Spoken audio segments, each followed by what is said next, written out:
Once more, dear brothers and sisters, this Sunday night at 8 o'clock, let us go into the breach. And man, we're going into the breach tonight because that's all we hear about. That's all we hear about, okay? Racism, racism, racism. Everything is racism. You're a racist if you believe this. You're a racist if you believe that. But when you kill 20 million black babies since 1973, somehow, some way, you escape the charge of being a racist. But that's what big abortion has done to the African-American community in America alone since 1973, and they get away with it. Well, Joe and Joe are not going to let them get away with it. And this is something that we're going to shout from the rooftops, and that's going to be our first conversation tonight that we're going to talk about. The implicit racism in big abortion. And the numbers bear it out. I don't need to know what's in a person's heart to see what the numbers are showing me. Black babies are being killed every day, and Joe and I are going to get into it, and people need to start calling them out for what they are. Truly racist. And we're going to show you how they specifically target, big abortion targets African-American neighborhoods. So we're going to get into that and also mention Benjamin Watson, the NFL player. Good guy, African-American, very outspoken, pro-life advocate. Anti-abortion advocate is what he is. So we're going to talk about some of the comments he made. This one I kind of was sad about. Something hit me. Usually, like when well-known people, when you hear something tragic happen, sometimes I have one reaction or another. I'm truly saddened by this 23-year-old girl in Argentina. She died while having an abortion, and she championed abortion in Argentina. She's one of the reasons the law was changed. I feel horrible for her. Died 2 weeks ago. Yeah, she died 2 weeks ago. I feel horrible for her, and we're going to give you a couple of details on that. Ron DeSantis, very quickly becoming a hero for Joe and I, okay? And you want to know why? Because he's like us. He tells it how it is. He doesn't pull any punches, and he does it very effectively. And on top of it, he's a good governor. He's a good governor. Is that right? Republicans, Joe Resinello. As Don Cheech would have went like this, please, Republicans. Well, Republicans should lead antitrust measures in the modern era.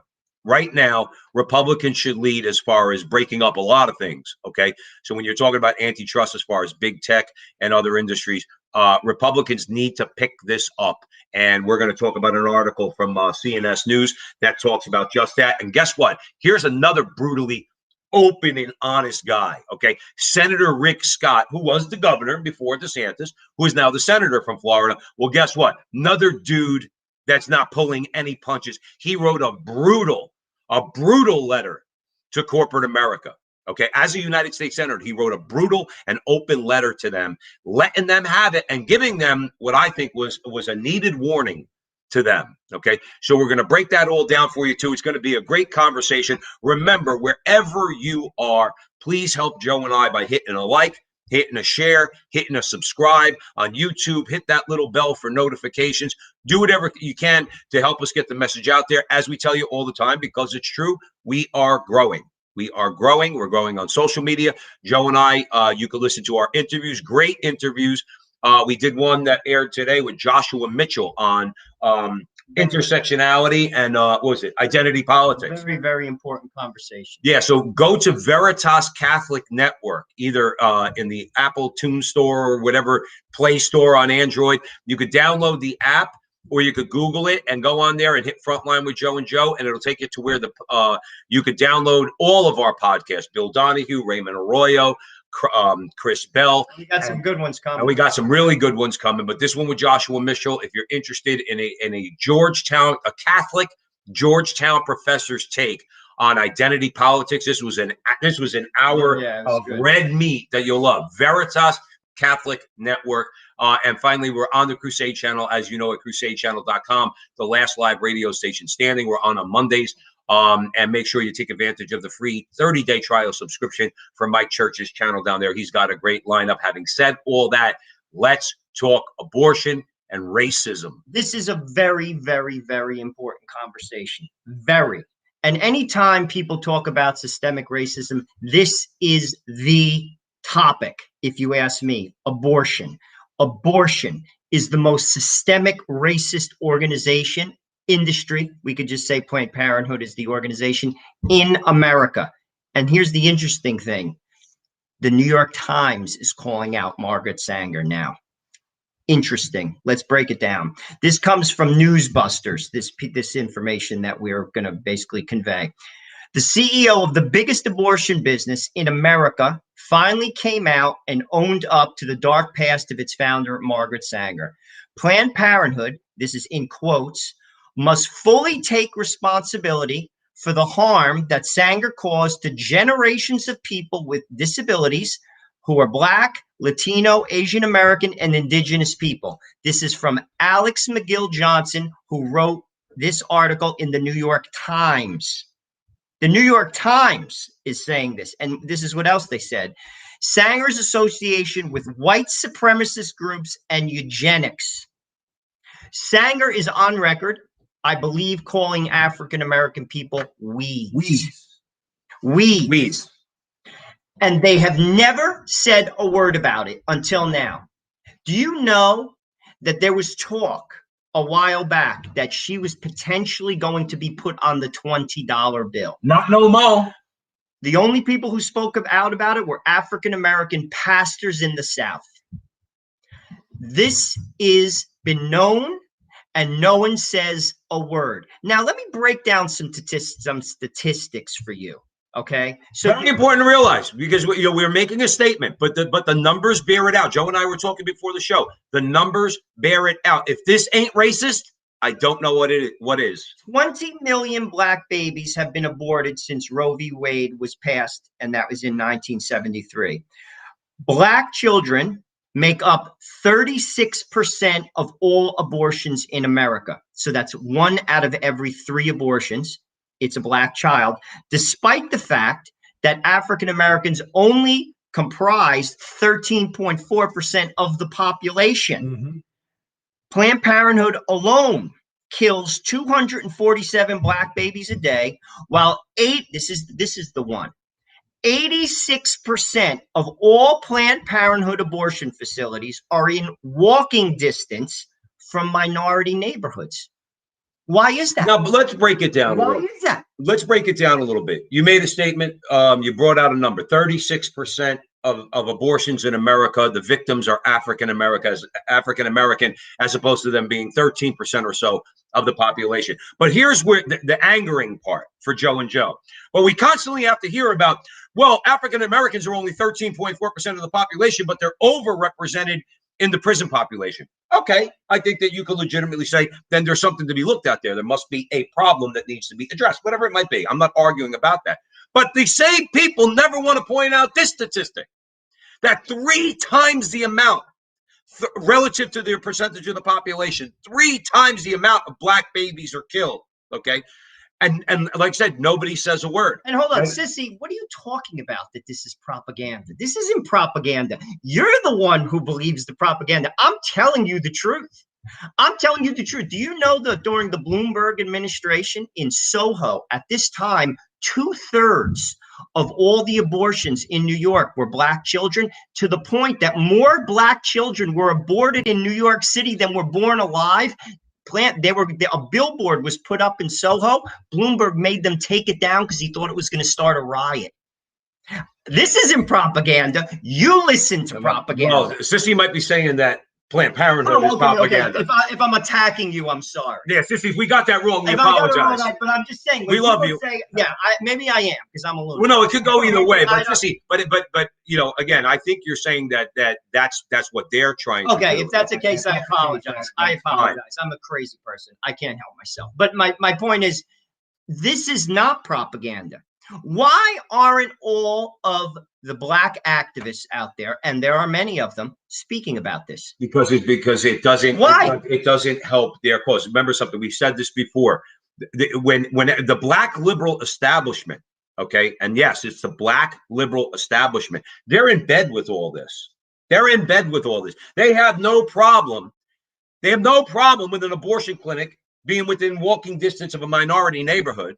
Whereas Blacks and Latinos and people of color, okay, no problem whatsoever. But that's all you ever hear them talk about. Why is there a liquor store on every corner? My question is, okay, fine, but then why is there an abortion clinic on every board? 86% on every corner. Why aren't they in white neighborhoods? Why? Why aren't they in rich white neighborhoods? Why? It's never talked about. And here's another thing. He mentioned Benjamin Watson, who is an ex-NFL black athlete who is pro-life. I think he has 7 kids of his own. Yeah, God bless him. Very outspoken. This is what he had to say, and he's been saying this for some time. This is what Ben did a documentary. Yes, he did recently. And I forgot which whether it's Amazon or one of them, okay, but where he confronts this. I'm surprised they actually let him have a platform, knowing how Hollywood is. But nonetheless, and he interviewed a lot of African American, Alveda King, and people like that for the documentary. I didn't see it. I saw the trailer for it. So this guy's very outspoken. He's very outspoken. God bless him. This is what he had to say. Whether they personally identify with Sanger's ideology or not, they continue to carry out their mission by serving as the leading executioner of our children. This is Watson words, not mine, and he is an African-American male. The same Sanger they claim to disavow would applaud their efforts and results, as disproportionate percentages of Black children have been killed in Planned Parenthood abortion clinics.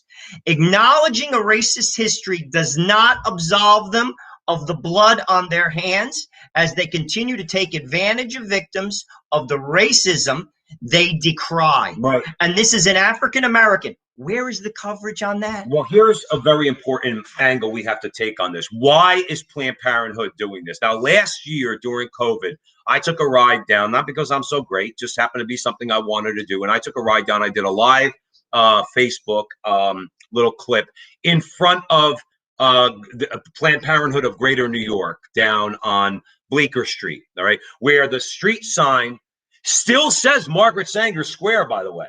I went down there because I said, when is that street sign going to come down? Now, I was under the impression that they were going to take the sign down. They never took the sign down. What they did do was they took her name off the building. So it wasn't like her name wasn't attached to the building. Remember something, these people aren't sorry for any of this. Let's be clear. All you good people out there that are watching, Joyful Mike's here, Colin, Suzanne, Tom Gugliotta, you got all you good people. This is not shocking to us. What are they doing here?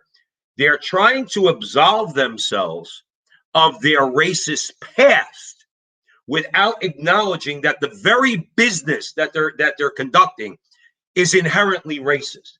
You know what I'm saying? And the New York Times is basically giving them that pass. Listen, guys, this is how it goes. Joe and I are not stupid. We know how it goes in the back rooms. The back room turned around. They turned and said, look, Margaret Sanger is just a stone cold racist, and you guys are not going to be able to get away with this anymore. Okay. So what you need to do is you need to come out and disavow her so you could continue to kill Black babies. Because they didn't say, like Benjamin Watson said, they're not saying that they're going to stop doing this. They're not saying they're going to shut down Planned Parenthoods in Harlem and the Bronx, in Camden, all right, Newark. They're not shutting any of that stuff down. As Benjamin Watson says, they are going to continue their racist practice, their racist business, but outwardly they're going to be able to, like Alexis McGill Johnson, who runs Planned Parenthood, they'll say, well, we disavowed Margaret Sanger. Yeah, but you're fulfilling her mission. And the New York Times is enabling them to do that. See, they're trying to put it out there as a kind of a mea culpa. We are sorry about this. But if you're sorry about this, you change your position from pro-death to pro-life, and you start helping Black families stay together and rebuild the Black family in America if you wanted to do something good. But we know that you're not interested in that. And the other thing is this, and you can comment on this, is that their business in the inner city is to convince those young Black girls to kill their babies, knowing they can't pay for it, and then getting the government to make you pay for it. That's another nefarious aspect of their business. What do you think of that? Well, I mean, like I said, clearly the target market is minority communities, because 86% of their facilities are in walking distance of those communities. Now, all I have to say is, why isn't that called out? Why isn't that called out? Mm-hmm. It's so apparent. Now, why it's not called out? Because this is a sacrament to the left, abortion. It's a sacrament. They see no problem with it. But the thing that they should be, that you should see a problem with it, you're targeting minorities. You are. Because it's in their communities. It's not in white communities. It's not in rich communities. It's in minority communities. And the overwhelming population are Black children. Mm-hmm. No one says boo. That's Where's right. Al Sharpton on that? Where's MSNBC on that? Where's CNN on that? Right. Not a peep. Not a peep. This is why the hypocrisy of the left is basically, it's collapsing upon itself. Do you realize this? I was talking to my wife about this today. They have both the House and the Senate, basically. They have not passed one thing. No. They have not passed one thing because their own people, Democrats in the Senate, are not buying it. They're overplaying their hand. They're absolutely collapsing under their own weight. They have not passed one single bill, Joe. I like that you brought up the House. Let's talk about them for a minute. So you have this representative. His name's Mondaire Jones. Okay. So Mondaire Jones, he's from one of the boroughs. He's one of the districts out there. So this is what bothers me about this story is that the actual racists, the people that promote the slaughter of innocent black babies are not racist. But Mondaire Jones gets up there on the House floor and he says, if you are opposed to statehood for Washington, D.C., you're a racist. Do you see what we're dealing with here? Do you see why we have to open our mouths? Wait. No. His argument is that D.C. is primarily 90% African American. What the hell does that have to do with it? That's not a reason why people are opposed to D.C. statehood. I tell you what, Representative Jones, the reason why we are opposed to D.C. being a state is because we don't want to give you another 2 senators by illegitimately making a state out of an area that's not supposed to be a state. Well, we could even get past the 2 senator argument. It wasn't intended to be a state. When the country was established, D.C. was the place where all the states would send their representatives. That was the idea behind forming the District of Columbia. Right. So it has nothing to, granted, that's their goal. And it's never going to pass. Another thing that's not going to pass, keep that in mind. They have not passed a single thing. Not a single thing. You would think, and keep this in mind, in 18 months, most likely they are going to lose the House and they will not be in the majority of the Senate. And then Joe Biden's regime is over. I mean, it's over for the reason that you mentioned. Over. The reason that you mentioned, okay, is the fact that Democrats in the Senate, perfect example. All right. Democrats, there's about 7 Democrats in the Senate who are opposed to raising the corporate tax from 21 to 28%. That's not getting passed. It's not getting passed. So Nancy Pelosi could get up there and she can pass anything you want. It ain't getting past the Senate, and mainly because not every Democrat is as wacko as Mondaire Jones and Nancy Pelosi and Hank Johnson, who thinks Guam is going to capsize if you put too much military on the island. The island is going to capsize. That guy said that. Go look it up. Hank Johnson. There's somebody in the chat room I wanted to address. The Iceman cometh. Good comment. I want to comment on it. Iceman says, I watched the movie After Tiller. Obviously referring to George Tiller, the late-term abortionist, yesterday. Very disturbing, to say the least. The slant, this is why I'm commenting on this, the slant to make pro-life people look evil was blatant. Iceman, you fit right into the front line with Joe and Joe, because this is one thing we say on the show all the time. Okay, all of this is a spiritual battle, and part of the spiritual battle is to call good evil and evil good. Remember something, Iceman. We are here. If any of these people heard this, Mondaire Jones and Hank Johnson and Al Sharpton, they would call us racist for what we're saying. We're advocating the protection of human life, for all human life, but primarily for African Americans, because they're disproportionately represented in this atrocity. And we're evil. They want to kill black babies, and they're good. And think about that. And Ben Watson's black. And he's been saying this for some time. Alveda King is black. And she's been saying this. No coverage, nothing. It's a disgrace. It really is. I'm going to be honest with you. It's a disgrace. This is something that people should be talking about. Sure. Not a word. Right. And pro-life people need to start doing what. See, the left hurls accusations, false accusations of racism against people. Remember something. We talk about him on the show all the time. Ibram Kendi, the supposedly critical race theorist. He says if you use phrases like big government and tax cuts and things like that, you're a racist. Okay. So like, just on policy positions, if you take certain policy positions, you're a racist, but then the same person won't look at this stuff and come to the conclusion, you know what, something, Planned Parenthood really has they really have a hard time with black babies coming into the world. Maybe we ought to do something about this. But can we go from the evil to the insane part of this? All right. Because this was part of this article that, yeah, the article focuses on this what you want to call it, fake apology from Alexis McGill Johnson, and the New York Times giving her a platform. Okay, at the end of the day, we'll leave it there. We'll just say, no, if you want to stop being racist, stop killing black babies. I think that would be the best way to put it. But remember, Planned Parenthood is also woke, and there's a lot of feminists who, let's say, for argument's sake, are under fire right now. We were at a friend's house last night. We were talking because that's what we do all the time, kitchen table stuff, and because that's what we do at the Frontline with Joe and Joe. And we were talking about all this wokeness and everything else, and the language that you have to use. Well, we were talking about Martina Navratilova. Now, Martina Navratilova is a feminist and a lesbian.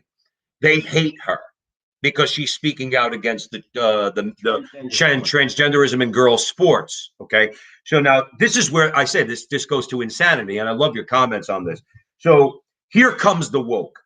Rather than, you guys got to catch this, rather than improving itself, the big Planned Parenthood reckoning involves the 100-year-old abortion business transforming into a full-service, intersectional, critical race theory embracing social justice warrior organization. That's where they're moving, by the way. So now it's not just a matter of, let's say, they even said in the article, this means no more centering women's health. See how they're woke? See, if you're talking about just women, that's become racist too. And that's why I say it goes from evil to insane, because what they're also saying that's transphobic and racist. So if you're focused on women, it's transphobic and it's racist. So can men get abortions? I know that. This is why I'm saying that's why I'm saying that. In other words, would it, in this bizarro world that we live in, when we're talking about wokeness and Planned Parenthood and this and that, and you get that would be the question. Say, can a man have an abortion? Can a man who thinks he's a woman, okay, walk into Planned Parenthood and say, I want an abortion? And the girl, because mostly it's girls, sitting behind the counter is going to say, yeah, but I'm not sure if you're equipped for that anatomically. And so you're probably not pregnant. You probably had too much to drink last night. Yeah. But really, this is what it comes to. So it says, Planned Parenthood has a, quote, a history of focusing on white womanhood relentlessly. I don't even know what that's about, white womanhood. Okay. And McGill Johnson was apologetic that when we focus too narrowly on women's health, we've excluded trans and non-binary people. We've claimed the mantle of women's rights to the exclusion of other causes the women of color and trans people cannot afford to ignore. Now, we just got done with the women of color part. You are obviously not, you don't care for women of color because you encourage them to kill their babies. So let's dispense with that. But where does the transgender ideology come into this? I don't even know how that makes any sense whatsoever. That's what I'm saying. Like, if I pretended to be a woman, can I walk into Planned Parenthood and say, no, damn it, I'm pregnant and I want an abortion? They're going to say, well, we'll bring you in the back room. We'll hook you up. We'll tell you had an abortion if it makes you feel better, and then we'll give you a pill and send you. Like, I don't get it, but that's where it becomes absolutely insane. That's why, listen, ultimately, sadly, politics in this country is pathetic. And I'm going to tell you why. Because people just vote for categories, identity politics. That's why you should listen to that interview we had with Dr. Joshua Mitchell from Georgetown on Veritas Catholic Network. Mm-hmm. People don't think. They just vote. I remember when Romney was debating Obama, he said, no matter what happens, 47% of America is going to vote for you. That's sad. But here's the good news. It's the independents that determine the president. The independents are not for this. They've shown their hand. Many people sadly thought, some people thought Joe Biden was going to be a center like candidate. He was going to unite us. I knew that was not going to happen from the very beginning. He's the wrapping paper on this radical regime.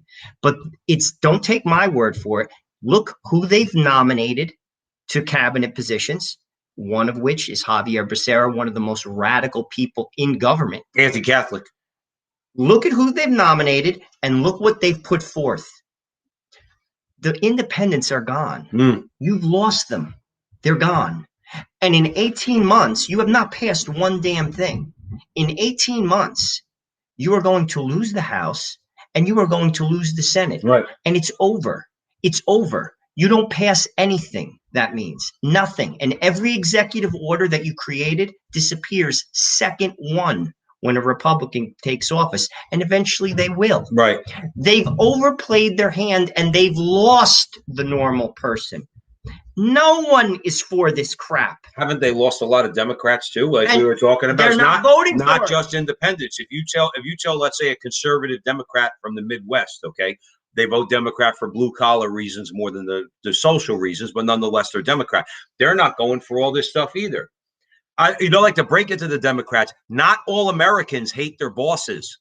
Okay, I don't hate mine. I could be critical of my company. That's legitimate. I don't hate my boss, and I don't hate the fact that he's got a lot of money. And I certainly don't want you raising taxes on him because it's either going to cost me or my friends their jobs. As you point out all the time, you raise taxes, you cost people their jobs.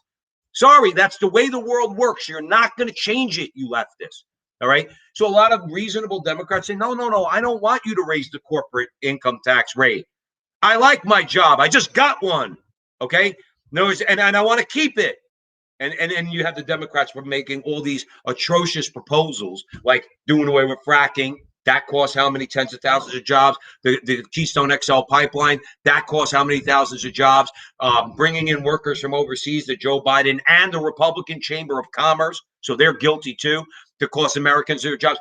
Democrats, conservative Democrats, are not going for this stuff. Because some of these people, keep in mind, like Arizona, Pennsylvania, their states are purple states. You can't lean crazy. You can't. And that's why they haven't passed the damn thing. Joe Biden is not a moderate. No. He's the wrapping paper. People say that they want him gone and Kamala to basically take over. I'll be honest with you. I disagree with that. And I'll tell you why. She can't hold the Democratic Party together. He's the wrapping paper. She's the underlying message. Basically, the Democratic Party has embraced her message. Right. But Joe Biden is the wrapping paper. Normal Democrats, and there are many, they're not buying it. Right. Because you haven't passed anything. And you've lost the independence. When you want a boy to be on a girls' softball team, that's right. They're gone. That's right. They're gone. They shake their head, and we're going to get into people are reacting. See, woke corporate America is trying to ram this nonsense down your throats too. We're rebelling against them too. So, and again, this has nothing to do with, let's say, for argument's sake, Republican, Democrat. It has to do with sane and insane, which is what corporate America's become. It's what the Democrat Party has become. Okay, because even though they're not monolithic, they are a majority hard left party. That's what they are. And you can just tell in their policies. And like you said, how does anybody put their trust in a party whose best policy solution on a daily basis is to say the other party's racist? Well, that's not a policy solution. And it's not. Listen, like I said, they're in trouble because you can't even pass things and you have the majority because your ideas are bad. Sorry. See, Joe says things a little bit more politely than I do. I will put it like this. Their ideas suck. And you know what? And the thing is, they know it. And getting back to the original story, Planned Parenthood knows that they are an evil, racist organization now, and their founder was too. And they're trying to bet their best to shed that image while at the same time saying, no, we're helping African-American women. You're killing African-American babies. That's what you're doing, and this country needs to abolish abortion once and for all. Or states need to start just bucking the federal government and kicking out Planned Parenthood. Do you know there's not one abortion clinic in Missouri?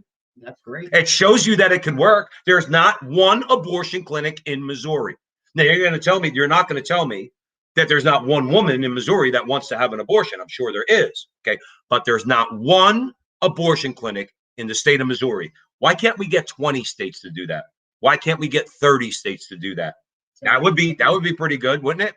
And like I said, if you disagree with what we're saying or don't believe, look up Ben Watson, look up Alveda King. They are African-American people, and they've been saying this for some time. That's right. So this is not a new revelation. It's never covered. You should talk about it. When people talk about systemic racism, throw that one out. Say, oh, I know there's systemic racism. Clearly, it's in the abortion industry. 86% of all Planned Parenthood clinics are in minority neighborhoods. Why aren't we addressing that? Watch them stutter. That's right. And by the way, just for one final point, when people think in their minds by opening your mouth, do one of our, call it a tagline, call it a rule that Joe and I live by at the Frontline with Joe and Joe. The greatest counter-revolutionary act you could commit right now is to open your mouth and speak the truth. Why is Alexis McGill Johnson coming out with this statement in the New York Times, giving her a platform? Because people like you and people like us are opening our mouths. They need to address it, Joe. You see how opening your mouth, we didn't do anything to them. I didn't go to Planned Parenthood and knock on the door and call them racist. No, we get on social media, we make our position known, we call them what they are, and it forces them to have to address it. Now, did they address it fully? Of course not. Let's keep the pressure on them. Keep opening your mouth, whether it's in private company, wherever it is on social media, keep opening your mouth. The pressure works. It works. So you're at the Frontline with Joe and Joe Pasillo and Joe Resinello. And man, when you're on this subject, you're way in the breach. Sunday night, 8 o'clock. We're going across all social media right now. Please like, subscribe, share. Help us in any way you can. Like we tell you all the time, we're really growing. We'd like to grow more. And you could do that. And please, of course, keep us in your prayers. Now, speaking of prayers, there's a lot of times that things happen, okay, to people who outwardly you say, I'm going to speak for myself. I'm not going to speak for you guys. I'm not going to speak for Joe. Say, well, I don't want to pray for that person. And I'm wrong for doing that. We need to pray for people, particularly those who are lost, really lost. And this girl died 2 weeks ago. And there's a reason why Joe and I are going to talk about it. This story is coming from Life News. A young activist who lobbied Argentina to legalize abortion is believed to be the first woman to die from a supposedly, and this is in quotations, safe and legal abortion in the country. Her name is Maria del Valle Gonzalez Lopez. She was 23 years old. She died along with her unborn baby April 11th after taking abortion drugs that she was prescribed at the Arturo Lina Hospital in La Paz. News outlets confirmed that Gonzalez Lopez was the president of it's an organization called Radical Youth in La Paz in Mendoza, Argentina, one of the groups that lobbied the country to legalize abortion last year. Pro-life, this is what a pro-life activist, his name is Guadalupe Baton, he tweeted out. He said, Maria Del Valle was 23 years old and had her whole life in front of her. She was a student and had become the president of Radical Youth in Mendoza. She had a legal abortion on Wednesday, and by the weekend, she was dead. I'm telling you this because the feminists remain silent. Once again, a tragedy occurs. Mm-hmm. And this didn't happen 100 years ago. This happened 2 weeks ago in a hospital. And this girl, 23 years old, is dead. Right. No coverage. No one cares. It doesn't shock me in the least. Doesn't shock me in the least. You know why? Because abortion is not pro-woman. It's not pro-woman. All it is this. It's a byproduct of the sexual revolution. People have recreational sex. And as we all know, I have 4 kids. When you have sex consistently, you usually produce a child. It's the way it works. Contraception isn't 100% guaranteed, no matter what form you're taking. So what do? They get rid of the child. Right. Because you're not committed to one another. It's an activity. Abortion becomes the contraception. Correct. You know, and until that's addressed, we will never get rid of abortion. We'll never get rid of it. You see, this is where, I'll be truthful with you. People poo-poo conservative ideas, conservative values. Listen, I poo-pooed ideas when I was a young man, but I'm going to tell you this. When push comes to shove, this is the gospel truth.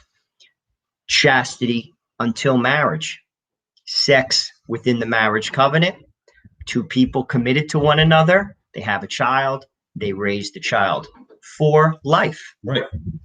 Works. And this girl, because she was fed a lot of indoctrination, Okay, remember, Argentina only recently legalized abortion. Okay, and they're teetering with it because there's a big fight going on in Argentina about this. Okay, a lot of people obviously are not happy about this. This girl was an activist. Okay, she wanted abortion legal, but Belen Lombardi in Argentina. She's a young mother and a pro-life advocate, activist in Argentina. She said if Maria had died, now this is the hypocrisy part. You mentioned it also about the media. Okay, if Maria had died from a clandestine abortion, the feminists would be tearing the whole country apart. Now, there's no doubt about that.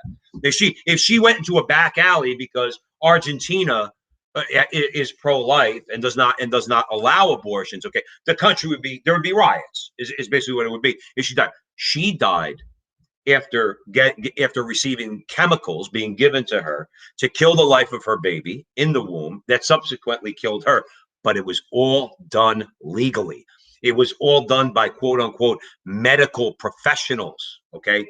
And now what do? Because they don't know what to say. They're caught. It's like getting caught and you don't know what to say. You can't lie your way out of it. So what do? Sweep it under the rug. Don't talk about it at all. The press won't cover it. And this is why the press, particularly, I can't speak for the press in Argentina. They're the enemy of the American people. Oh, yeah. It's one of the problems. Like we talk about what we just talked about systemic racism in the abortion industry in America. Why isn't that covered? It's not going to be covered. It's not going to be covered. You see, this is a problem. And especially what we're seeing now with regard to some of these platforms censoring people. News just doesn't get covered. It doesn't get covered. And this is a problem, big problem in America right now. And to be honest with you, it's going to hurt the conservative platform much more than it will the liberal platform. Can I give you a hopeful sign, though, before I came on? Thank you, brother. Thanks, Colin. $20 USD. You're the man. And thank you all for supporting us. You know, we love your prayers and we ask you to keep supporting us.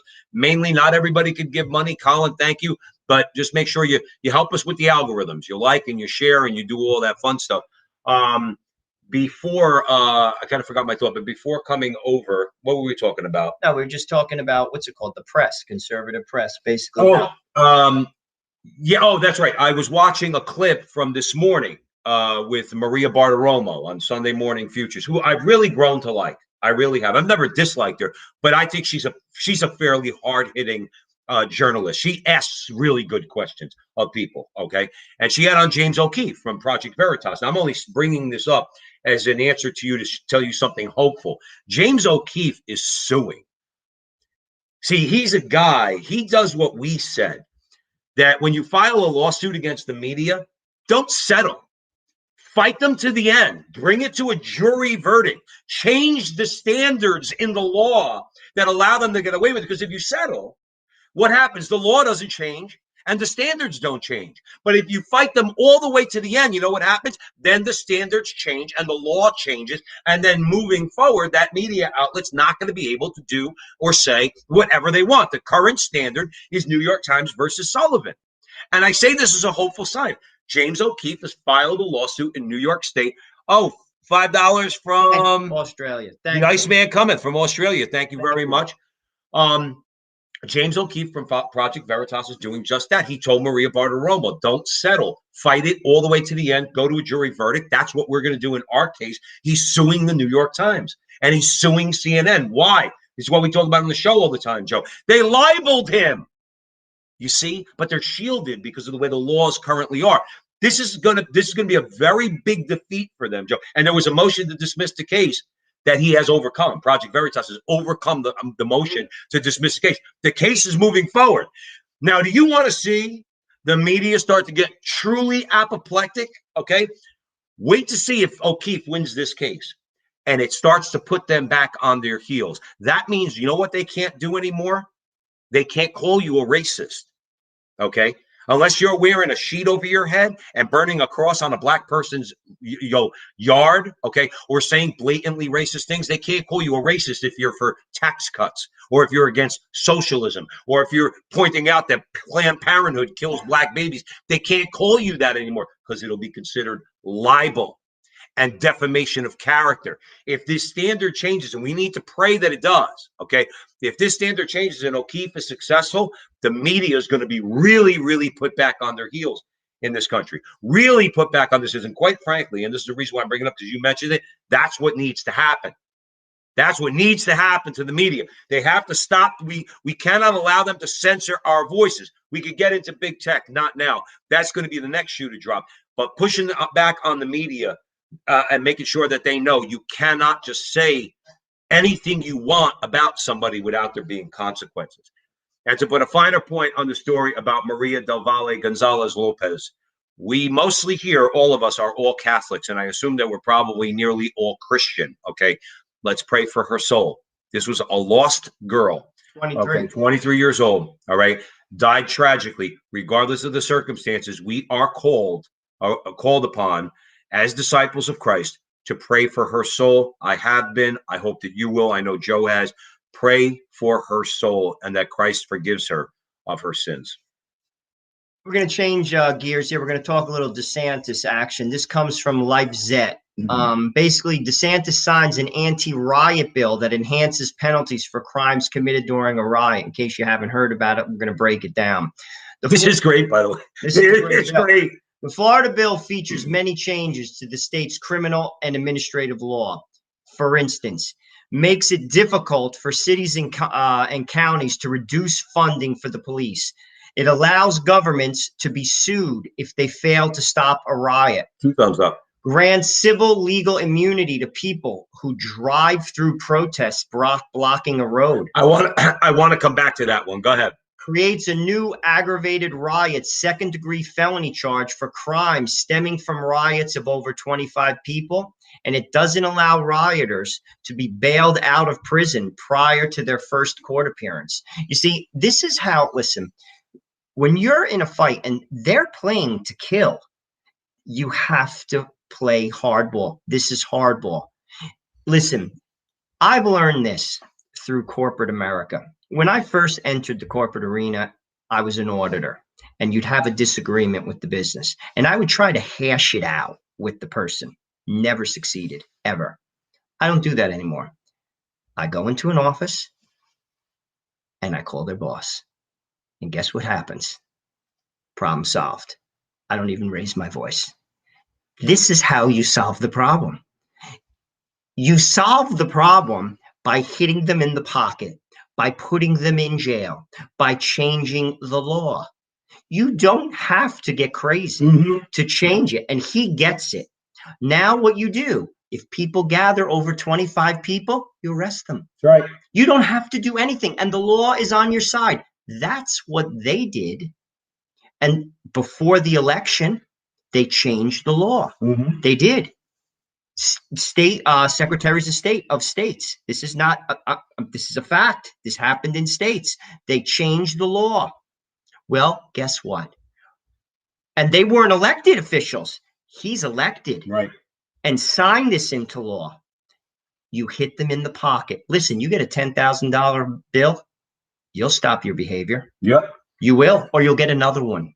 And that's all you do. That's it. You just keep giving them fines, or you put them in jail. Right. And it ends. And what's the problem here? It ends. Let me tell you something. If every sane state, which there's more sane states than there are insane states, we are in New Jersey. So, of course, we live in an insane state. Okay. State started forces, at the very least, you know what's going to happen? There ain't going to be no riots in Florida. No way. Not to mention, he's basically giving someone, Joe wanted to get back to it, immunity that if you get in my way and I feel like my life is threatened, I could run you over. Right. I could run you over. Right. If I feel threatened, say I'm with my family and you're in my way in my minivan, and they're banging on the hood of my car, just run you over. Right. In plain English. Right. Bye, guys. Right. Or keep moving until you move out of the way. And if your ankle gets caught under the wheel and I break your ankle, sorry, I didn't tell you to get in front of my car. Or bang on my. And in Joe's example, he's got his kids in the back seat. And it's between his kids and your ankle, you're going down. That's and right. And DeSantis has been watching the front line with Joe and Joe. I'm telling you, because his terse and concise statement when questioned about this was, quote, "This isn't a game," close quote, because it's not. He's got the power in Florida to actually put forth sensible conservative positions on a whole variety of things, whether it was lockdowns and all that stuff, okay? Riots in the streets, let's say, in Florida, and he's saying, absolutely not. The answer is no. I have the power to do this. You could call me racist. You could call me this. You could call me that. I don't care. This is what we're doing because my job is to protect the people of the state of Florida, and that's what he does. And he does it in a very matter-of-fact way, which is what we love about him even more. Again, quote, this isn't a game. And here's the thing. It's a second-degree felony, which means you're going to jail. You're going to jail. Listen to me. That's how people understand that. I'll give you a very simple example. I remember in Hoboken, we lived near Hoboken, St. Patrick's Day, they'd have a parade. It got out of control. Hoboken used to be a very rough neighborhood. And then as, New York flourished, it became very expensive to live there. So the parade escalated and it would get crazy. People would be peeing in front of $1 million apartments. So all the police did was this. They basically said, if you pee, it's a $2,000 fine. Guess what happened? No more peeing. Stop. When you hit people in their pocket or you arrest them, it's over. The party is over. But that is precisely what they did not do. Exactly. In Minneapolis, in Portland, and see, I was their mistake. That was a mistake. I said it in the summer. But you said it right when you call it a mistake. It is a mistake. But remember, I don't give these mayors, like the mayor of Portland, the mayor of Seattle, the mayor of Minneapolis, okay? I don't give them enough credit, all right, to say that they made a mistake. I think that what they did was deliberate. Oh, I know they did. I actually think it was Trump's mistake. You see, that was Trump's mistake. They did it deliberately. Minneapolis, they let the police department burn to the ground. Sorry, not happening, guys. And here's the deal.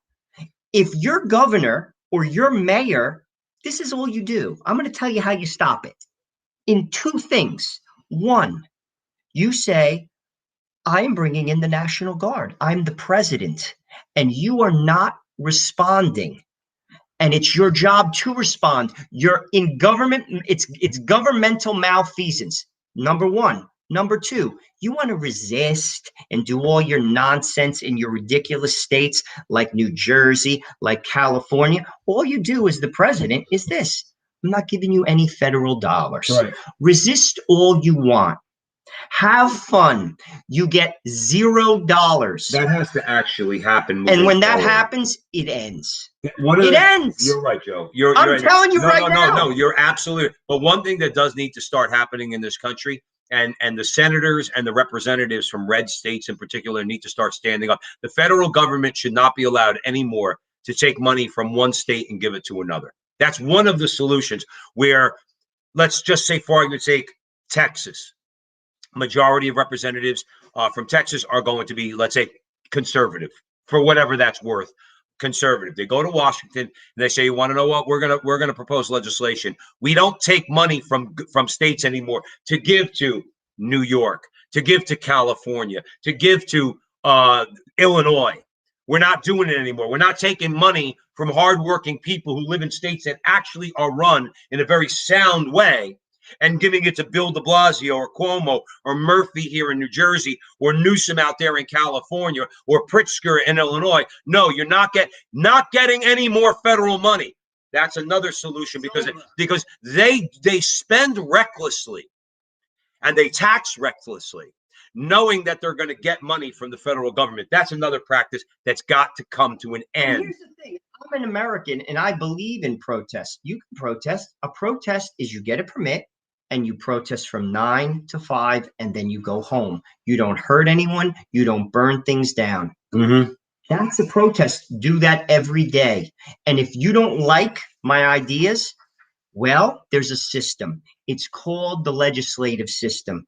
Put a bill up, pass it, and put it forth. I'm for that too. But you do not have a right to resist the president of the United States. And here's the deal. I'm the president. He wasn't, I'll be honest with you, Trump's rhetoric, if you ask me, was just that. It's rhetoric. He didn't act enough upon it. He should have sent in the National Guard. I never would have permitted that. I'm sorry. Minneapolis was not burning to the ground under my watch. And guess what? The National Guard, I said it when it was happening, that would have stopped in an hour. Right. In an hour. He should have come out and he should have told the mayor, all these mayors, every single one, where the riots were taking place, you have 24 hours. Or I'm doing it. Or I'm doing it. Without an apology. Without an apology. I'm giving you the opportunity to be a leader in your state and to protect the citizens of your state. I give you 24 hours. If I don't see massive police presence, I'm doing it. And the state guard, they could have had the state, I think probably the state guard. In an hour. And send them in there. If I don't see that in 24 hours, the National Guard is coming in. It's over. And we will put down that riot. It's done. It's over. It's over. You want to see, look at what happened in Seattle when the Seattle police finally broke up that shop community. It was over within hours. Right. They walked the line and they just broke the whole thing up. And 2 kids died because they didn't stop that. They were teenagers and they were black. Right. You don't have a right to hurt people. I got news for you. If Catholics were hurting people, if conservatives were hurting people, I would speak out against it. You don't have a right to hurt people. Sorry. You have a right to protest. You have a right to the process. You do not have a right to hurt people. And that was his mistake. That was his mistake. He should never have allowed it. And listen, this resistance, what do they call it? These communities, they called them like, they were like these autonomous zones. No way. Sorry. Right. Doesn't work that way. It's getting broken down.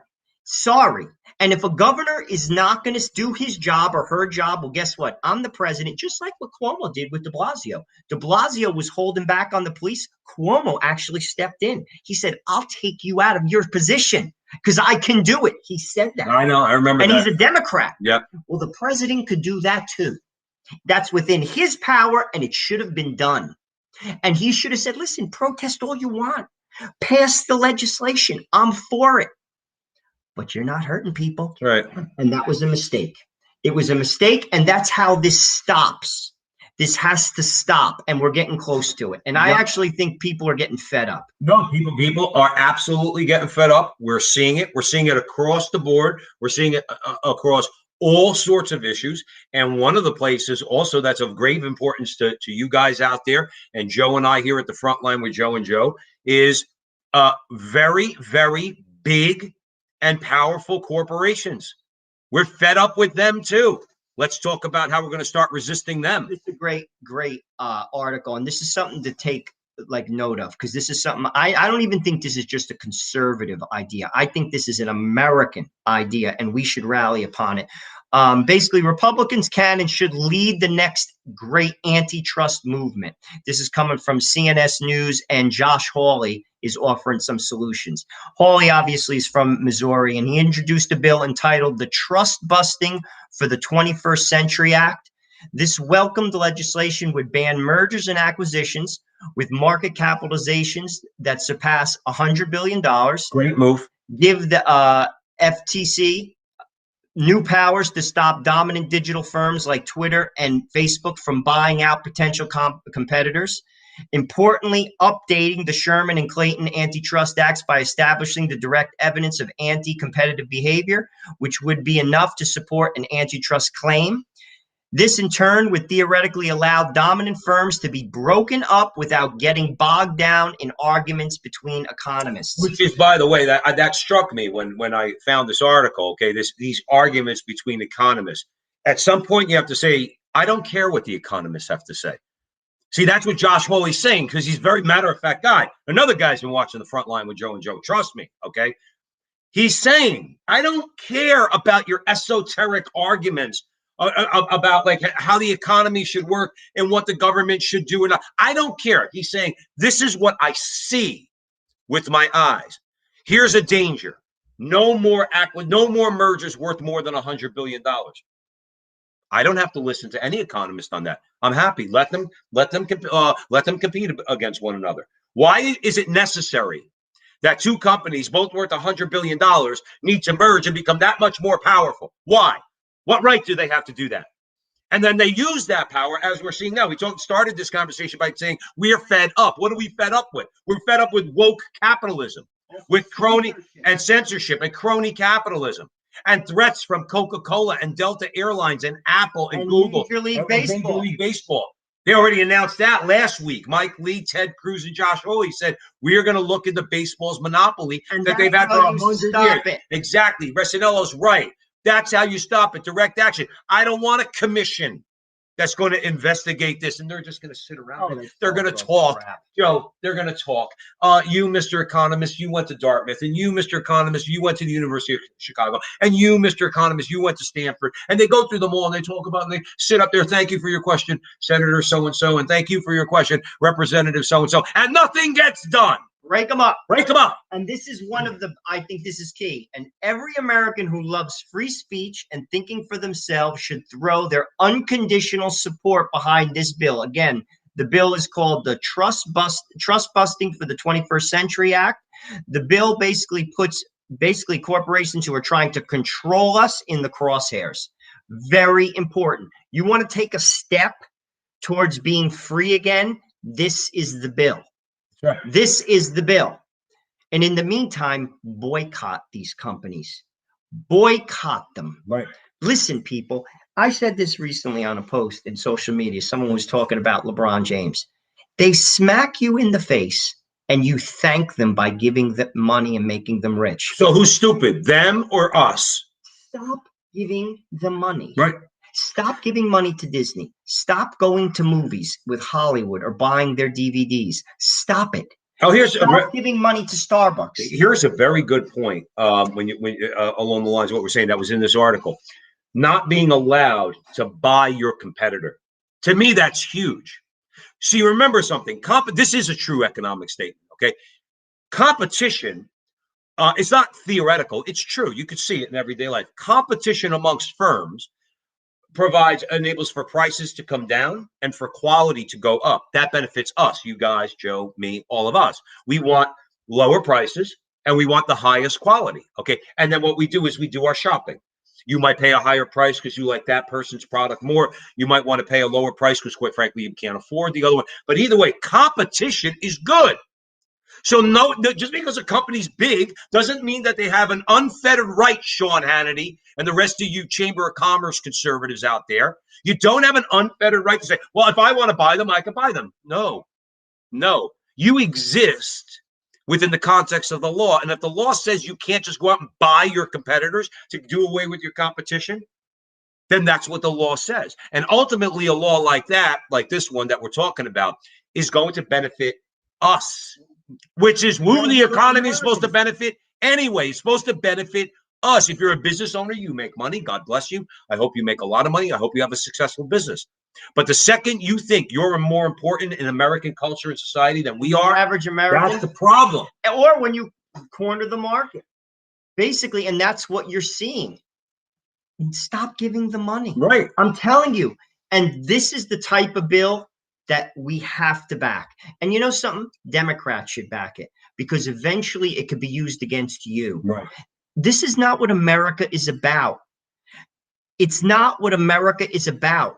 And you know something? They're using leverage on you. Why don't you use it back? Right. Stop giving them money. Stop giving them money. Don't think $10 a month or $13 a month to Netflix is a small deal. It is a very big deal. Because if you do it, and I do it, and Joe does it, and a whole bunch of other people do it, that $13 goes from $13 a month that they lose to $13 million a month that they lose to $39 million a month that they lose as more and more people tell, I'm just using Netflix as an example, we're not giving you any more money. Well, why? Well, I have my reasons. We don't have to go into it. We know that Hollywood is just completely evil anyway. But nonetheless, don't think, thank you, brother. Ed just dropped in $5 US. Thank you so much, Ed. Don't think that these, starting with yourself, these minor boycotts that you do, and start to be more, be more eclectic in the choices you make. Okay. Be better stewards of your money. That's all. Okay. And guess what? Then a lot of these companies are going to need to be less woke because they're making less money. And if we need legislation, this is where we're going to get some resistance from conservatives. If there's legislation that's needed to help this along, then there's legislation needed. And you know what? Josh Hawley understands that. He gets it. The government can, in fact, I was very enthused when I saw the press conference with Mike Lee, Ted Cruz, and Josh Hawley when they said, we are going to take away Major League Baseball's monopoly that they've had for 100 years. That was my response. Good. I looked at the TV, I went, good. That's exactly what should happen. And these other measures are great too. And I'm telling you, that's how you have to fight this. That they get it. Real quick, Mary said something that was already in my head. Mary said, give the money to Joe and Joe instead. Yeah, Mary, if you could give $13 a month to Netflix, all right? Joe and I have patreon.com Frontline with Joe and Joe, all right? Hey, we got six subscribers on there. 6 can become 6,000, can become 600,000. If you want to drop in a few bucks, you can go as low as $5, as high as $100. Go on Patreon. You'll find Joe and me there, Frontline with Joe and Joe. But thank you, Mary. Thank you for the one of the things that Craig Shirley in this article said that I thought was just, again, very matter of fact, to the point. That's what we are here. We're matter of fact and to the point. Craig says, this can be our issue, conservatives. This breaking up of these rather large corporations. I think you're right. It's not that it can be our issue. It must be our issue.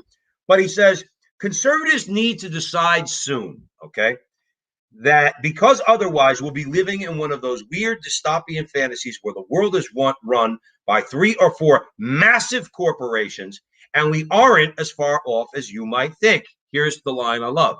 Government is the umpire, and the umpire needs to call big corporate America out at home. That is exactly what needs to happen. You know what I was reminded of when you'll appreciate this, when I was looking at this story. Remember the movie Meaning of Life, Monty Python? There's it, which I always thought was an hysterical movie, okay?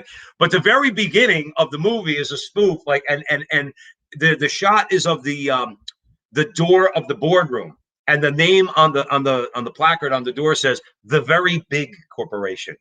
That's exactly what I'm reminded of. And they're all sitting around. It's like, well, we have to have this meeting so we could realize just how much more there is to own. And they're going through all these things. I thought it was hysterical. Now it's a spoof, it's a parody, but you want to know something? If you think that mentality does not exist in corporate America, where they just want to get bigger and bigger and bigger, and then they want to have control. Here's the nefarious part, and then we'll move on. It's the control that they seek beyond the money.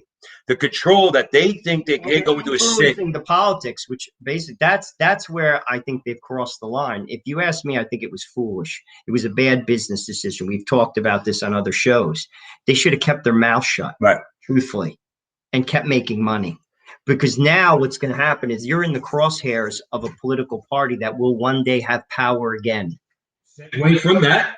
Into it because this is Joe hit it right on the head. And again, there are people out there, good conservatives, okay, not fake conservatives or conservatives in name only. We know those types, all right, the Mitt Romneys of the world. Okay, there are really good conservatives out there who you just know intuitively. You just know they're not full of crap. They actually want to help us. They are actually for the working man, the everyman. Okay, and Rick Scott's one of them. And Cassandra Fairbanks published this in Gateway Pundit. Check out Senator Rick Scott, as Joe just said rightly. He published a scorching letter to woke corporations. I just want to give you a little taste of it. You could look it up after the show, and you could read the entire letter. It's fantastic. This is what he had to say.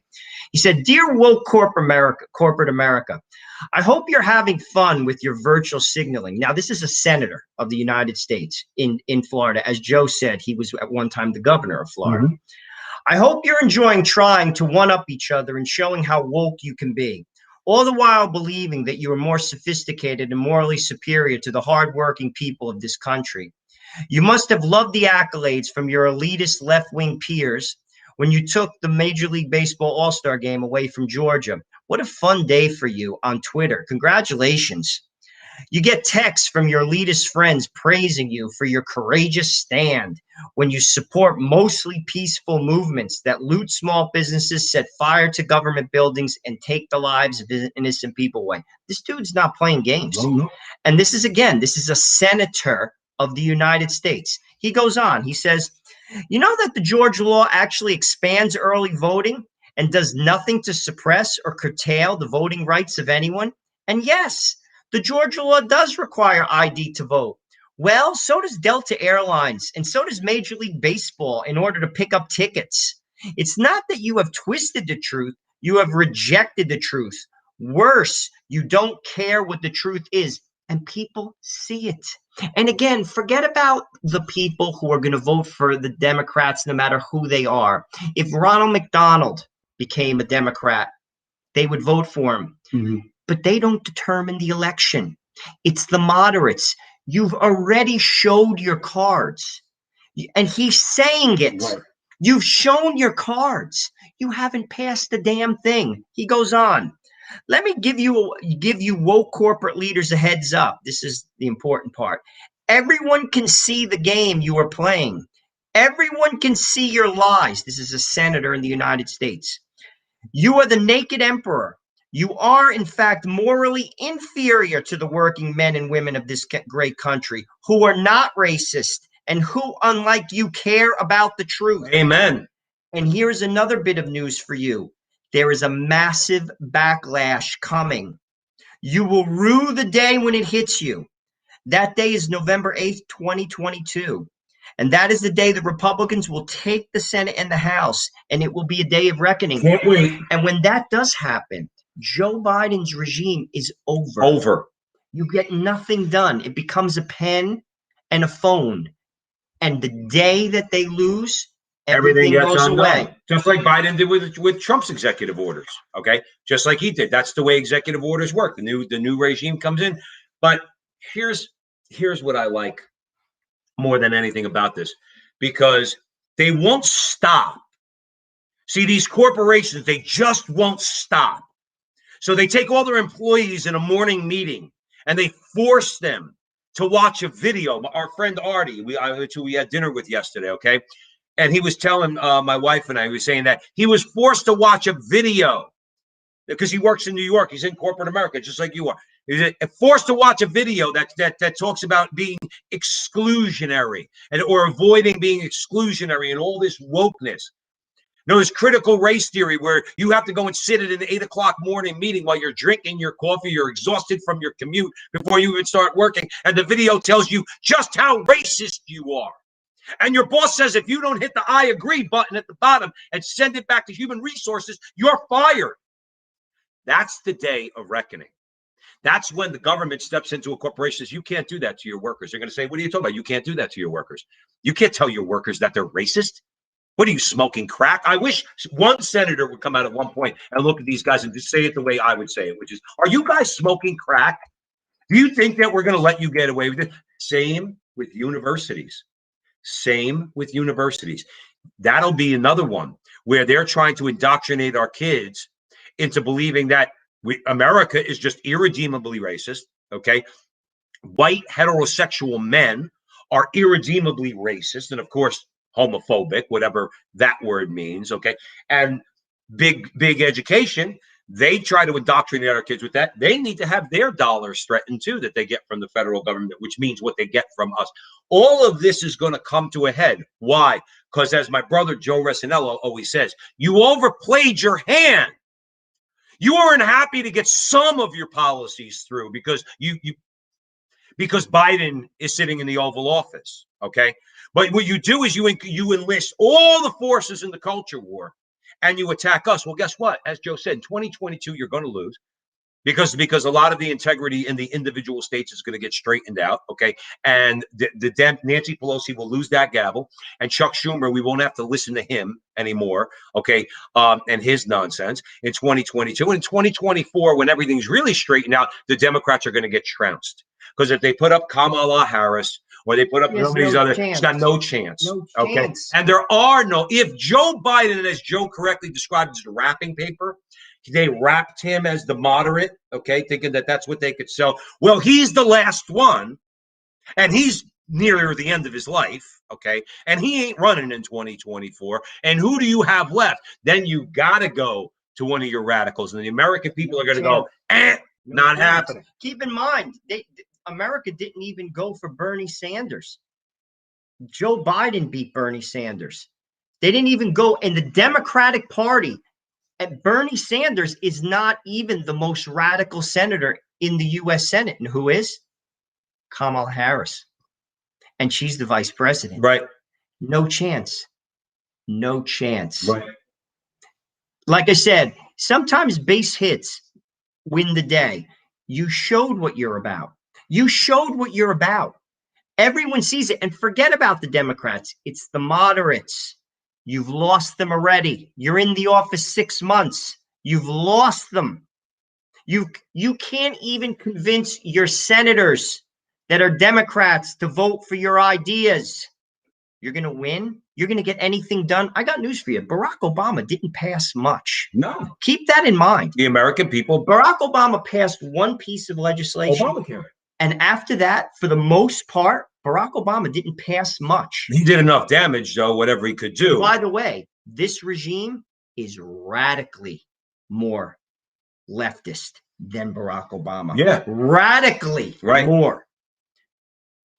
You can't get nothing done, guys. Well, and let's and this is where, like Rick Scott said, it's going to come back to bite them. The letter itself concluded by asserting, and I love this, quote, "A good and great people are going to rise up and stand up for the truth. They're going to stand up for their principles. They are going to stand up for their country," closed quote. That's exactly what's happening. If a couple of things come together for us, okay, first of all, somebody said it in the chat room, can we please all pray for our nation? Can we start with God, please? Okay, because ultimately if we don't do that, we're lost. So if we want to fight this spiritual battle, this culture war, this political battle, ask God for his help first. Let's start there. But some things, Joe Rossinello, are starting to seem to come together. And that's why we do this show, so we can point out to you guys what's going on out there. James O'Keefe's lawsuit is important.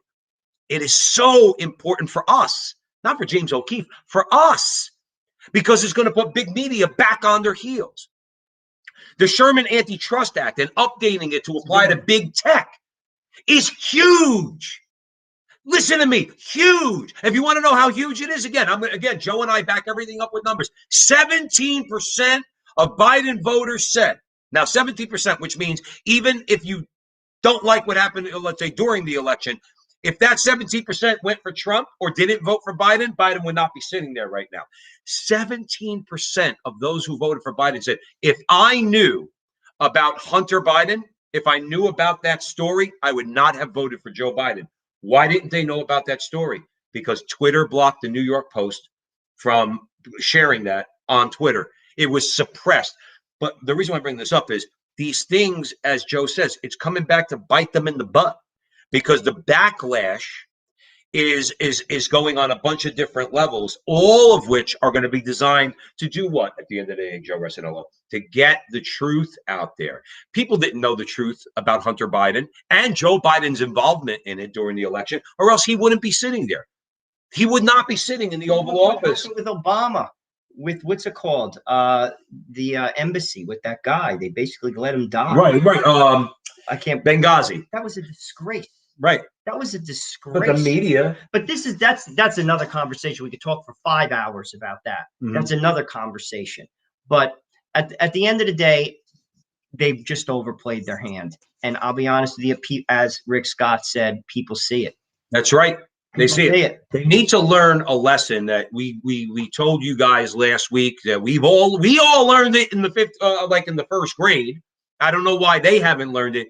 For every action, there's a reaction. The reaction has started. Okay, people are beyond the election. Okay, I had my problems with it. Joe and I said back in January, we said it is what it is right now. Joe Biden sitting in the Oval Office. There is nothing you could do about that. But now what we have to do is we have to raise our voices and we have to resist. We've been successfully doing that. And now there's other voices out there that are fighting on the fronts that Joe and I and many other people have been recommending for a while. Go after big tech. Go after them. Go after the media. Start to change the conditions under which they operate, forcing them to change. Going after companies, Joe Rossinello, that are way too big. Way too big. I'm sorry. Apple has $1 trillion market cap. Again, we're free marketeers. I don't want to see an American or a global corporation have a larger market capitalization than the gross domestic product of most countries in the world. There's something wrong with that. And we need to start saying so. And we need to stop break them up, and go back at conservatives. Because we're conservative. We're authentic conservatives. Go back at conservatives and say, no, government action is required. And it's going to happen. They should have kept their mouth shut. Right. They kept making money. They blew it. They should have kept their mouth shut. Who are you talking about? All these people to censor and in the political arena. Bad move. If I was on the board of those companies, I'm going to be honest with you, I would have been like, shut your face and keep making money. All you had to say is that. Right. Listen, we're not, if you want to run for Senate, CEO of Apple, if Jack Dorsey, go for it. Right.